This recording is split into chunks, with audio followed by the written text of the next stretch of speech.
জানাচ্ছি আমাদের অত্র সংগঠনের রাঙ্গুনিয়ার ঐতিহ্যবাহী মানবিক ও সামাজিক সংগঠন শরফ ভাটা ফ্রেন্ডস গ্রুপের ১৩তম প্রতিষ্ঠা বার্ষিকী উদযাপন করেছে শরফ ভাটা ফ্রেন্ডস গ্রুপ।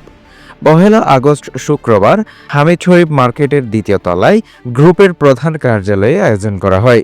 প্রচার ও প্রকাশনা সম্পাদক বেলাল হোসেনের সঞ্চালনায় সিনিয়র সহসভাপতি ইরফান শিকদারের সভাপতিত্বে উপস্থিত ছিলেন অর্থ সম্পাদক রহমতুল্লাহ সহ অর্থ সম্পাদক মোহাম্মদ আলমগীর, ধর্ম বিষয়ক সম্পাদক মাওলানা আবুল বায়ান, ত্রাণ বিষয়ক সম্পাদক ইব্রাহিম খলিল, তথ্য বিষয়ক সম্পাদক দিলশাদ হোসেন, সাংস্কৃতিক বিষয়ক সম্পাদক মোহাম্মদ মুর্শেদ, যোগাযোগ বিষয়ক সম্পাদক মোহাম্মদ আসিফ, দফতর সম্পাদক এনামুল হক সহ সংগঠনের আরও নেতৃবৃন্দ উপস্থিত ছিলেন।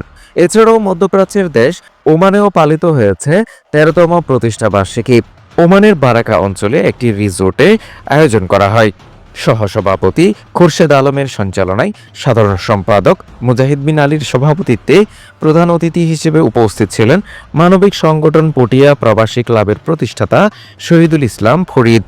আরও উপস্থিত ছিলেন সংগঠনের নির্বাচন কমিশনার আবু হানিফ, সহ সাংগঠনিক সম্পাদক নওশাদ জয়, সমাজ কল্যাণ সম্পাদক মোহাম্মদ ওসমান, আন্তর্জাতিক বিষয়ক সম্পাদক এরশাদ, ক্রীড়া সম্পাদক ফারুক।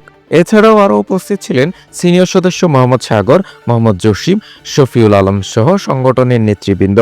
পরে ওমান শাখার পক্ষ থেকে ২০২৫ থেকে ২০২৭ 2 বছরের কার্যকরী পরিষদের নির্বাচন কমিশনের দায়িত্ব পালন করায় আবু হানিফকে বিশেষ সম্মাননা উপহার দেওয়া হয়।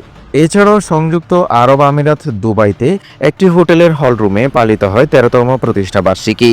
প্রতিষ্ঠাতার সভাপতি মোহাম্মদ জামাল উদ্দিন জীবনের সভাপতিত্বে ও সহসভাপতি আক্তার হোসেন তালুকদারের সঞ্চালনায় উপস্থিত ছিলেন দুর্যোগ বিষয়ক সম্পাদক এরশাদুর রহমান, সিনিয়র সদস্য মোহাম্মদ ফয়েজ, মোহাম্মদ মামুন, মোহাম্মদ রকি, মোহাম্মদ মাসুম, মোহাম্মদ ইলিয়াস, জাহিদুল ইসলাম, মুজাম্মেল, জিল্লুর রহমান সহ প্রবাসী বাংলাদেশিরা।